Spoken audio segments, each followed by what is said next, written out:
Hi, my name is André Middleton. I'm the Executive Director of Friends of Noise, a Portland-based all-ages music nonprofit. We started Friends of Noise about 6 years ago. We've survived the pandemic, and we're thrilled to be here today in our second year running as a part of the Waterfront Blues Festival. Awesome. Can you tell us about your musical background and what initially sparked your interest in music? Sure. Friends of Noise was started because as a father, I wanted to find places where I could take my then teenage daughter. And there were not a lot of venues in town that were all ages. Most venues cater to folks who can drink alcohol. So I got together with a variety of other local industry folks from X-Ray FM, from Rumblefish, Rockwell Camp for Girls, School of Rock, and we started meeting about trying to see if we can open up our brand new all-ages music venue here in Portland that would cater to music lovers of all ages.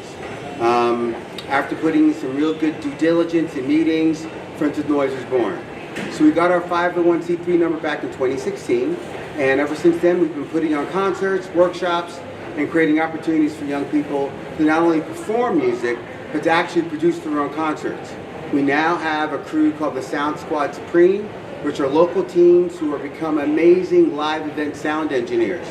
They've got access to analog, digital, and snakes, and XLR cables, and mixer boards, and everything that a local band needs to put on a concert. Like I said, Friends of Noise does not make music. I may have a personal style. I don't have a music style like a performer. I like, as an individual, I like a variety of music. But Friends of Noise is, by design, non-genre specific. We encourage the music creation, whether it be jazz, blues, hip hop, R&B, singer-songwriters. So I'm just not sure if I can answer that question in the spirit that it was asked. Okay, that's fine. Your organization focuses on empowering youth through music and arts and education.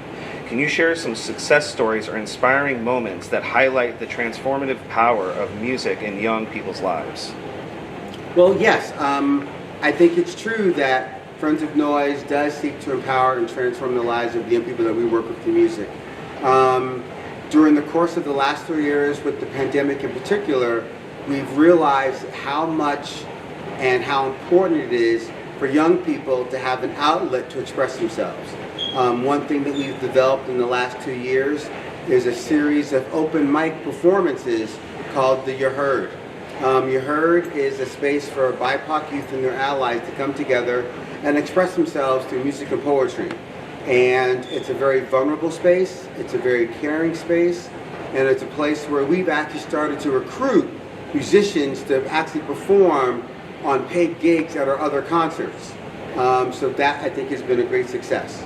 Okay. And as an organization, you host a variety of events, including concerts, workshops, and open mics. How do these platforms contribute to fostering a sense of community and artist growth among the young musicians? I think that our series of workshops, classes, concerts, open mics, foster a sense of community by giving young people an opportunity to reconnect repeatedly over and over and over again. I've seen quite a few young people start to collaborate on projects together, support each other as producers or musicians, and it's been really great and rewarding to see musicians that might have met at an open mic actually perform together at a concert. We're getting to see our sound engineers know the musicians on a first name basis and get to understand what their needs are on repeated concerts. So they know, oh, I know that that person likes to have their monitor at this level. Oh, I know that this person likes to have their drum kit mic'd this way. So it's been really great to see these young people start to build connections and ties with other members of their community. And Friends of Noise has collaborated with numerous local artists and venues. Can you share some of the memorable partnerships or projects that have helped amplify the voices of the young musicians? Yes, we've been really lucky to have been able to collaborate and partner with a variety of music venues in the Portland metro area.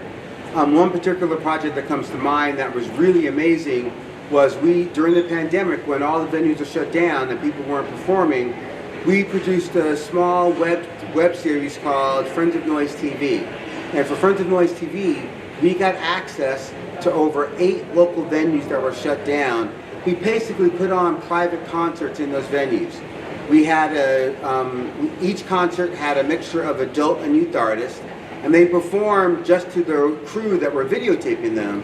And then we interviewed them, much like this, asking them how they were surviving the pandemic, how they're keeping their spirits up, how they're maintaining being creative. And it was a really fun project, and we couldn't have done it without venues like the Crystal Ballroom, Polaris Hall, Jack London, Star Theater, and other venues like that. Okay. Well, music education has faced significant challenges, particularly in schools. How does Friends of Noise address these issues and provide opportunities for young artists to develop their skills and pursue their musical passions? Well, it's interesting. I do agree that musical education has been facing some challenges in schools, and the reality is, without the incredible, talented, and dedicated music teachers, there wouldn't be a lot of music school programs. I want to give a big shout out to a teacher named Brannick Howard. He teaches at Portland's Grant High School, and he actually connected me with one of his students, and they developed open mic in the school. So I provided some mentorship, some advice, and some counsel, and it's been really great to see the Pandemonium open mic series at Grant High School take off. They've been able to get local students to perform, usually during lunch hours, and some of those kids have actually come and performed at Friends of Noise open mic and at a couple of our concerts. One great band in particular is called Petrichor, and their first gig was at the open mic at Grant, and their last gig for us was back in June at a show that we did at Jaja PDX. So creating a pipeline for young people to perform in school and out of school, we think is a super important part of creating a vibrant and sustainable all-ages music ecosystem. That's a beautiful answer.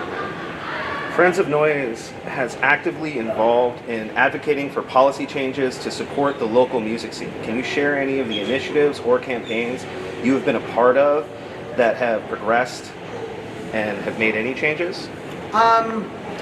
While we are active in trying to press our local leaders, whether they be civic or political leaders, to helpfully invest in and create spaces for young people to be a part of our music ecosystem, the challenge remains. We're thrilled that we're here today at the Waterfront Blues Festival and that they are allowing musicians of all ages to perform on their stages. It is still a challenge due to economics to have young people occupy and perform in venues around Portland. We'd love to see more funding dedicated to community music and community arts, whether it's through Portland Parks and Rec or through community centers.